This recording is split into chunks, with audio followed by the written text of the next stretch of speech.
स्वागत है दोस्तों आपका हमारा YouTube चैनल वीर भूमि बुंदेलखंड ITI में। मैं अरशद आलम रजा आपका स्वागत करता हूं अपने चैनल पर।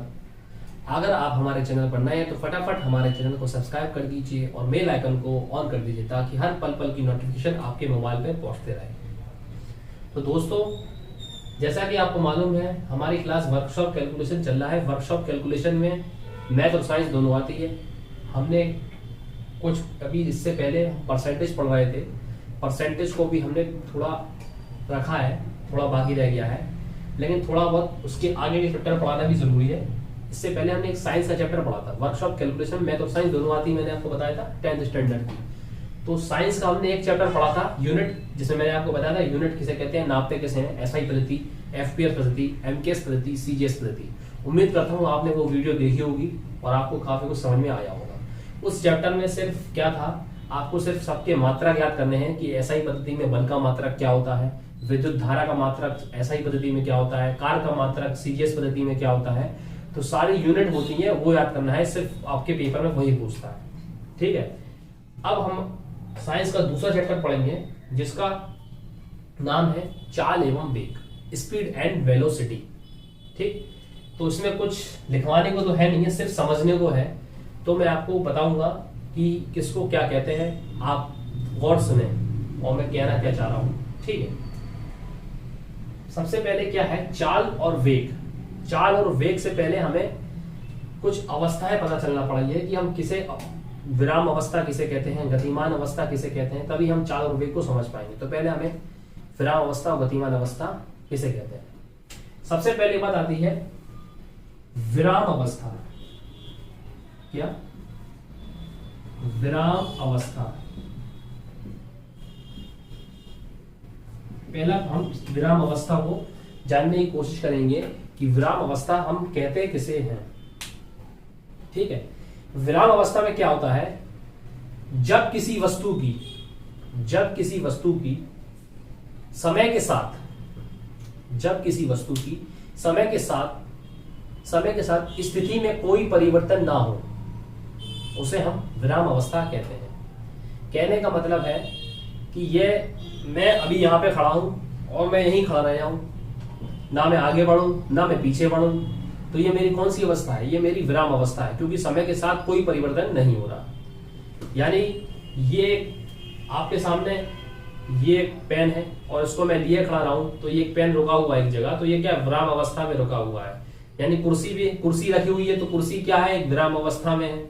पेड़ है तो पेड़ क्या है, विराम अवस्था में, यानी हिल डुल रहा, यानी कोई इधर से उधर, यानी गतिमान अवस्था में नहीं है बिल्कुल भी, तो हम उसको क्या कहेंगे, विराम अवस्था।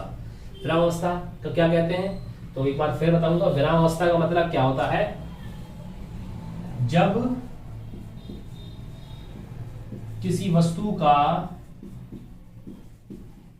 समय के साथ, किसी वस्तु की स्थिति में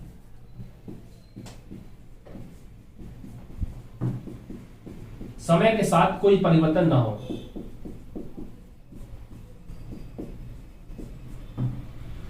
कोई परिवर्तन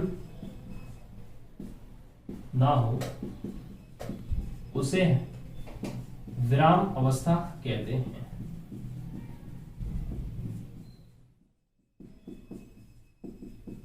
ठीक है, तो कहने का मतलब है कि जब किसी वस्तु की स्थिति में समय के साथ कोई परिवर्तन ना हो तो हम उसे क्या, विराम अवस्था में कहते हैं। ठीक है, विराम अवस्था मैंने आपको बताया कि मैं एक जगह खड़ा हो जाऊं, ना मैं इधर हिलूं ना डुलूं, बस सही के खड़ा रहूं और ना आगे बढ़ूं ना पीछे बढ़ूं, तो ये क्या एक विराम अवस्था है। गाड़ी रुकी हुई है तो गाड़ी क्या है, विराम अवस्था में रुकी हुई है। ठीक है, पेड़ खड़ा है तो पेड़ कहीं चल दल तो नहीं रहे, तो वो पेड़ भी एक विराम अवस्था में है। कुर्सी, बेड पे रखा, बेड भी कहीं चलता नहीं तो वो क्या, बेड एक विराम अवस्था में। यानी कोई भी चीज जब चलती नहीं है तो रुकी रहती है, तो उसको हम क्या कहते हैं, विराम अवस्था कहते हैं। ठीक, अगर मैं आपसे कहूं इसी में कभी कभी कंफ्यूज करने के लिए क्वेश्चन पूछ लेता है विराम अवस्था के बारे में कि दो बाइक वाले हैं, बाइक सवार है मान लो, चलिए ठीक है, दोनों चल रहे हैं एक ही दिशा की तरफ। ठीक है, अब आप ये बताइए कि ये भी मैंने कह दिया, ये भी 100 की स्पीड से भाग रहा है, 100 किलोमीटर पर आवर, और ये भी 100 किलोमीटर पर आवर की गति से भाग रहा है। ठीक है, यानी ये लोग दोनों एक ही दिशा में जा रहे हैं और बाइक चला रहे हैं 100 किलोमीटर की रफ्तार से, बहुत तेज। तो आप ये बताइए ये कौन सी अवस्था में ये दोनों, क्या ये गतिमान अवस्था में है कि ये विराम अवस्था में है? तो आपका उत्तर होगा गतिमान अवस्था। ऑब्वियसली गाड़ी चला रहे हैं तो आपको होगा सर हिले डुल रहे हैं, तो ये गतिमान अवस्था में होंगे। गतिमान अवस्था में तो होंगे लेकिन आपको दिख रहा है, लेकिन अगर फिजिक्स की भाषा में कहें तो ये विराम अवस्था में होंगे। अब आप कहोगे भैया विराम अवस्था में क्यों होंगे, ये तो चल फिर रहे हैं। विराम अवस्था में इसलिए होंगे क्योंकि ये दोनों समान दूरी से चल रहे हैं, यानी समान चाल से चल रहे हैं। यानी 100 किलोमीटर पर आवर से ये भी दौड़ रहे हैं और 100 किलोमीटर पर आवर से ये भी दौड़ रहा है, ए और बी। यानी कहने का मतलब है ये दोनों बराबर हैं, ना तो ये उससे आगे बढ़ पा रहा ना बी उसके आगे बढ़ पा रहा। यानी दोनों एक दूसरे को आगे पीछे नहीं कर पा रहे, बराबर के चल रहे हैं, लेकिन चल तो रहे हैं लेकिन एक तरीके रुके हुए हैं। वो जाहिर सी बात है, अगर ये 100 का होता और बाई चांस मैंने कह दिया ये 90 का होता तो एक आगे होता और एक पीछे होता, तो हम कह रहे थे हाँ भैया ये गतिमान अवस्था में है। लेकिन जब ये दोनों बराबर स्पीड से चल रहे हैं तो ये एक तरीके का रुके हुए हैं, तो ये विराम अवस्था में है, क्योंकि ना ये एक दूसरे को पार नहीं कर पा रहे। समझ में आई मेरी बात? तो कहने का मतलब है विराम अवस्था हम किसको कहेंगे, जब किसी वस्तु में स्थिति में समय के साथ कोई परिवर्तन ना हो। यानी समय तो उसमें है, चल तो रही गाड़ी, लेकिन 100 किलोमीटर पर आवर से ये भी चल रहा, 100 किलोमीटर पर आवर से ये भी चल रहा, तो एक दूसरे को आर पार कहाँ कर पा रहे, बराबर में चल रहा है, तो कोई परिवर्तन ही नहीं हो रहा, ना कोई आगे बढ़ पा रहा ना कोई पीछे निकल पा रहा। तो कहने का मतलब क्या है, ये विराम अवस्था में है। तो विराम अवस्था हम किसे कहते हैं, जब किसी वस्तु में समय के साथ कोई परिवर्तन ना हो तो हम उसको क्या कहते हैं, विराम अवस्था कहते हैं। ठीक, अब आती है गतिमान अवस्था, दूसरा पॉइंट।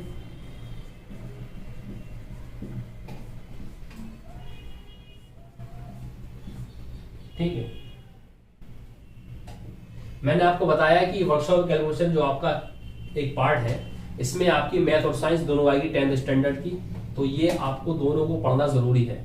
ये चैप्टर चाहे फिजिक्स चाहे फिटर से हो चाहे इलेक्ट्रिशियन से हो, आपको ये चैप्टर पढ़ना जरूरी है। ये पार्ट आपके दोनों टेट वालों को में आएगा। ठीक है, फिटर इलेक्ट्रिशियन दोनों का पेपर सेम आएगा। और 10th स्टैंडर्ड की मैथ और 10th स्टैंडर्ड की साइंस आएगी। तो हम मैथ को भी लेके चल रहे हैं साथ में और साइंस को भी लेके चल रहा है, ताकि हम हर टॉपिक क्लियर रहे। ठीक है, अब आइए गतिमान अवस्था। तो गतिमान अवस्था हम किसे कहते हैं, गतिमान अवस्था कहते हैं जब किसी वस्तु की स्थिति में समय के साथ परिवर्तन हो, समय के साथ परिवर्तन, ठीक है, उसे गतिमान कहते हैं।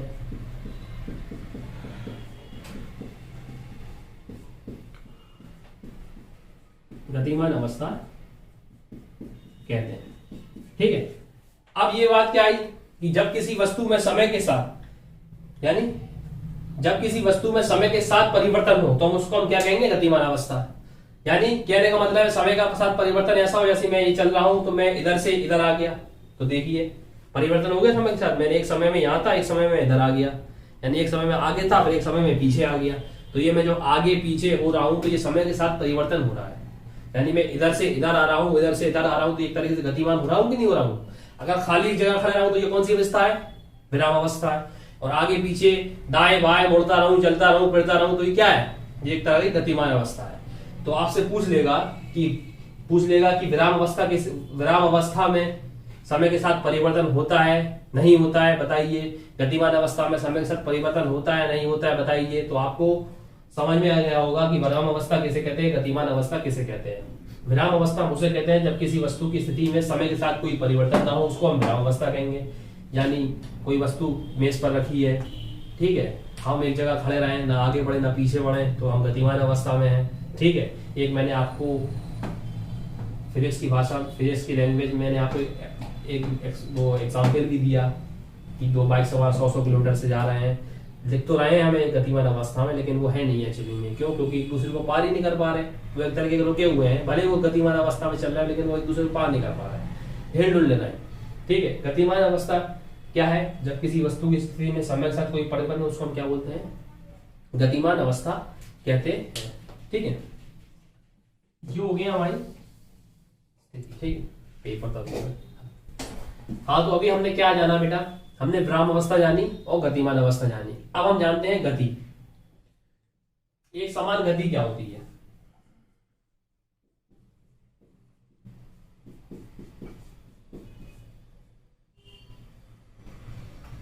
ठीक है, एक समान गति का मतलब ये हो गया कि हम एक ही दिशा में गति करें, एक ही दिशा में हम गति करें, उसको हम क्या बोलते हैं? एक दिशा में, यानी कोई परिवर्तन ना हो, यानी अगर हम ऐसे जा रहे हैं तो सीधे सीधे चले जाएं, ना रुके ना रुके, मतलब एक ही स्पीड से चले जाएं, तो हम उसको एक समान गति करेंगे। मतलब ना वहां कोई परिवर्तन हो रहा, ना दिशा बदल रही, ना कुछ। तो कहने का मतलब ये एक समान गति।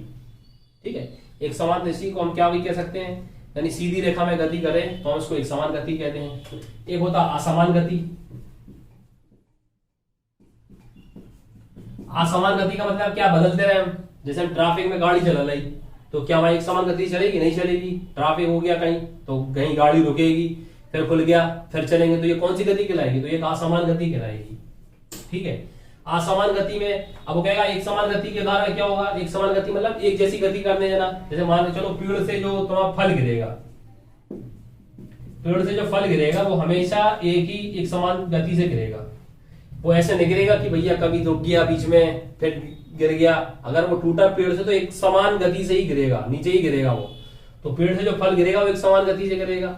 एक चलती हुई एक नियमित वेग से अगर गति कार चलाएं हम तो वो भी एक समान वेग चल रहा है। लेकिन आप भीड़ वाली जगह में चलाएंगे, वो कह लेता है कि अगर हम क्या कहते हैं, अगर हम भीड़ वाली जगह पे गाड़ी चला रहे हैं, कोई वाहन चला रहे हैं, तो हमारी गति कैसी रहेगी? एक समान रहेगी, असमान रहेगी, शून्य रहेगी, कैसी रहेगी? तो जाहिर सी बात है हमारी गति कैसी रहेगी? असमान रहेगी। असमान क्यों रहेगी? क्योंकि ट्रैफिक में हम गाड़ी चलाएंगे तो कहीं गाड़ी रोकना पड़ेगी, फिर चलाना पड़ेगी, फिर रोकना पड़ेगी, कहीं रोकना पड़ेगा। तो यानी रुकना चलाना, रुकना चलाना, तो हमारी गति बदल रही ना। कभी हमने स्पीड बढ़ा दी, कभी हमने स्पीड कम कर दी, तो ये क्या है? ये एक समान गति और असमान गति है ना। ठीक है, इसको हम क्या कहेंगे? एक समान गति, असमान गति। ठीक है, अब ये गति तो हो गई। गति के हम समीकरण पढ़ेंगे, लेकिन गति के समीकरण जो 3 समीकरण होते हैं वो मैं आपको कल पढ़ाऊंगा। ठीक है, लंबा टॉपिक हो जाएगा। आज हम केवल वो चीजें याद कर लेना है, बेसिक चीजें जो जानकारी होती है, जैसे दूरी किसे कहते हैं, समय विस्थापन किसे कहते हैं, चाल किसे कहते हैं, तो उसके बारे में थोड़ी जानकारी ले लेते हैं। ठीक है, सबसे पहले बात आती है दूरी की। दूरी क्या है? दूरी कहते किसे हैं? ठीक है, दूरी की अगर हम साधारण भाषा में कहें या उसको कहें तो दूरी हम कहते हैं कि किसी भी गतिमान वस्तु द्वारा किसी भी समय में तय किया गया मार्ग, ठीक, वो क्या कहलाएगा? दूरी कहलाएगा। और दूरी के लिए दिशा की जरूरत नहीं है। बात समझिए भाई, मैंने क्या कहा? दूरी किसे कहेंगे हम? दूरी कहेंगे किसी भी गतिमान वस्तु के द्वारा किसी भी समय में, ठीक है, यानी समय से मतलब नहीं हमें, किसी भी समय में तय किया गया मार्ग, ठीक है, तय किया गया मार्ग को हम क्या कहेंगे? दूरी कहेंगे। ठीक है, तो दूरी में पहली बात तो क्या? दिशा नहीं होती, सबसे मेन पॉइंट। अगर वो कह गया क्या दूरी में दिशा होती है? नहीं होती। दूरी में दिशा नहीं होती। ठीक है, और जब इसमें दिशा नहीं होती तो ये कैसी राशि है? कैसी राशि है? अदिश राशि है। ठीक है, अब आप कहोगे अदिश राशि, अदिश सदिश राशि पूछता है कि कौन सी राशि सदिश है, कौन सी राशि अदिश है। ये भी एक चैप्टर है, ये आप उसी में याद कर सकते हैं। जो आपका पहला चैप्टर था मात्रक वाला, यानी यूनिट वाला, जो इकाइयां में चैप्टर पढ़ा है, उसमें सदिश सदिश भी आएगा। तो दूरी क्या है? अदिश राशि है। क्यों? इसमें कोई दिशा नहीं होती है। ठीक है, तो दूरी कैसी एक राशि है? अदिश राशि है। दूरी की डेफिनेशन हम क्या कहेंगे? कि किसी भी गतिमान वस्तु द्वारा किसी भी तय किए गए मार्ग की लंबाई को, कोई भी मार्ग हो, ठीक है, भले हम जैसे अब जैसे हम कहते हैं मार्ग की लंबाई है, तो दूरी आप किसी भी मार्ग को तय कर लें तो उसको क्या कहेंगे? दूरी कहेंगे। ये तो हुई फिजिक्स की भाषा। लेकिन अगर हम इसको प्रैक्टिकली देखें, क्योंकि फिजिक्स की भाषा अलग होती है, प्रैक्टिकल में ज्यादा अच्छा समझ में आता है। ठीक है, मैंने आपसे कहा फिजिक्स की भाषा में क्या कहा? किसी भी गतिमान वस्तु द्वारा, ठीक है, एक निश्चित मार्ग तय करना क्या कहलाता है? दूरी कहलाता है। फॉर एग्जाम्पल, जैसे मैं यहां से गया तो ये इधर गया मैं, तो इधर से इधर गया और इधर से इधर आया, तो जाहिर सी बात है जो हमारा मीटर होगा वो दूरी बता देगा, यानी नापने वाली चीज होगी तो बता देगा। मान के चलो ये दूरी 2 मीटर की है, तो मैं 2 मीटर आगे जाऊं और 2 मीटर पीछे आऊं तो हमारी कुल दूरी कितनी हो गई? 4 किलोमीटर। कितनी हो गई? 4 किलोमीटर। ठीक है, तो जो हमारा जो मापने वाला मीटर होगा दूरी का, तो वो क्या बता देगा कि आपने 4 किलोमीटर की दूरी, 4 मीटर की दूरी तय कर ली। ठीक है, तो इसको हम क्या कहेंगे? दूरी कहेंगे। तो सबसे बड़ा पॉइंट क्या है कि दूरी में दिशा नहीं होती। सबसे ज्यादा तो क्वेश्चन यही पूछ लेता है कि क्या कौन सी राशि अदिश होती है? दूरी एक अदिश राशि होती है। ठीक है, दूरी को मापने के लिए हमें कोई स्थिति दिशा की मतलब दिशा से हमें कोई मतलब नहीं है। ठीक है, समय के साथ और इसका मात्रक क्या होता है? दूरी का मात्रक क्या होता है? मीटर होता है ऐसा ही पद्धति में। ठीक है, तो ये हो गया दूरी। तो दूरी हम किसे कहेंगे? दूरी हम उसे कहेंगे कि किसी गतिमान वस्तु द्वारा, किसी गतिमान वस्तु द्वारा किसी भी समय में, किसी गतिमान वस्तु द्वारा किसी भी समय में तय किए गए मार्ग की लंबाई को हम दूरी कहेंगे। यानी कोई भी समय हो, कोई भी मार्ग हो, दिशा से हमें कोई मतलब नहीं है। यानी दूरी पर हमें दिशा का मतलब नहीं होता है, दूरी दिशा को प्रभावित नहीं करती है। तो इसलिए दिशा क्या है? दूरी में दिशा नहीं होगी, तो दूरी एक कैसी राशि है? अदिश राशि है। और जिसमें दिशा होगी तो वो सदिश राशि है। ठीक है, जिसमें दिशा होगी वो सदिश राशि होगी, जिसमें दिशा नहीं होगी वो अदिश राशि होगी। दूरी क्या है? अदिश राशि। ये बहुत बड़ा पॉइंट है, नोट कर लीजिए और याद रखिए हमेशा कि दूरी क्या है? एक अदिश राशि है। और दूरी में कोई हमारे दिशा की जरूरत नहीं होती है, समय के साथ कोई मसला नहीं है। और क्या है? इसका मात्रक क्या होता है? मीटर होता है। ठीक, ये हो गई दूरी। दूरी के बाद अगर हम बात करें, मात्रा हो गया मीटर। ठीक है, मात्रा हो गया मीटर और ये एक अदिश राशि, बस इतना है। अब आगे विस्थापन। अब आते हैं विस्थापन पर। विस्थापन किसे कहते हैं? विस्थापन कहते हैं कि किसी गतिमान वस्तु द्वारा, यानी किसी गतिमान वस्तु द्वारा एक निश्चित दिशा में, एक निश्चित दिशा में प्रारंभिक स्थिति और अंतिम स्थिति के बीच की दूरी को हम क्या बोलेंगे? विस्थापन। ठीक, क्या परिभाषा हुई कि किसी भी गतिमान वस्तु द्वारा एक निश्चित दिशा में, देखो इसमें निश्चित दिशा आ गई, उसमें दिशा का मतलब नहीं था। ठीक है, तो किसी गतिमान वस्तु द्वारा एक निश्चित दिशा में प्रारंभिक स्थिति और अंतिम स्थिति के बीच की दूरी को हम क्या बोलेंगे? विस्थापन। ठीक, नई बात समझ में आएगी तो ये फिजिक्स की भाषा। अगर हम प्रैक्टिकली देखें तो कहने का मतलब यह है कि मैं आपके सामने खड़ा हूं, तो ये मेरी प्रारंभिक स्थिति है और मैं यहां से आगे चलकर उधर चला जाऊं, आगे बढ़ जाऊं। ठीक, आगे बढ़ जाऊं तो ये क्या मेरी स्थिति में परिवर्तन हो गया? स्थिति में परिवर्तन हो गया और दिशा में भी परिवर्तन हो सकता है। जरूरी है कि मैं आगे जाऊं या पीछे जाऊं, दाएं मुड़ जाऊं या बाएं मुड़ जाऊं, या उत्तर में चले जाऊं या दक्षिण में चले जाऊं। ठीक है, तो ये मैं जो चला गया तो ये मेरी स्थिति में परिवर्तन हुआ, क्योंकि मैं प्रारंभिक स्थिति में पहले इधर खड़ा था, फिर चाहे ऊपर चला गया, नीचे चला गया, दाएं चला गया, बाएं चला गया, तो मेरी स्थिति में परिवर्तन हो गया और मेरी दिशा भी चेंज हो गई। तो उसको मैं क्या कहूंगा? विस्थापन। तो क्या कहूंगा? विस्थापन होगा। यानी कहने का मतलब है किसी गतिमान वस्तु द्वारा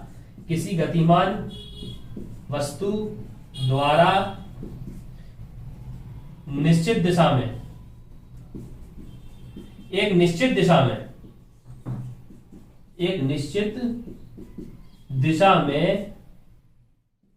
प्रारंभिक स्थिति और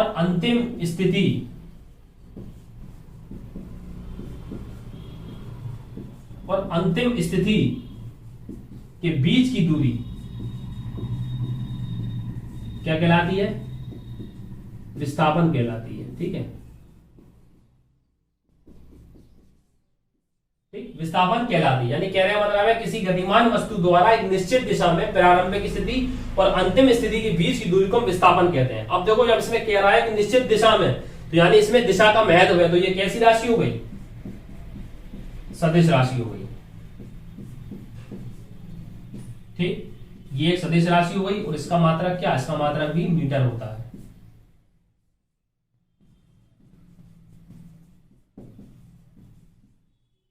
ठीक, तो विस्थापन और मैंने आपको दूरी बताई। दूरी का मतलब क्या है? दूरी में आप कोई भी स्थिति परिवर्तन करेंगे, यानी कुछ भी चाहे इधर आगे जाओ, पीछे जाओ, आके उधर ही आके रुक जाओ, तो ये एक तरह की दूरी होगी। लेकिन विस्थापन नहीं कराएगा।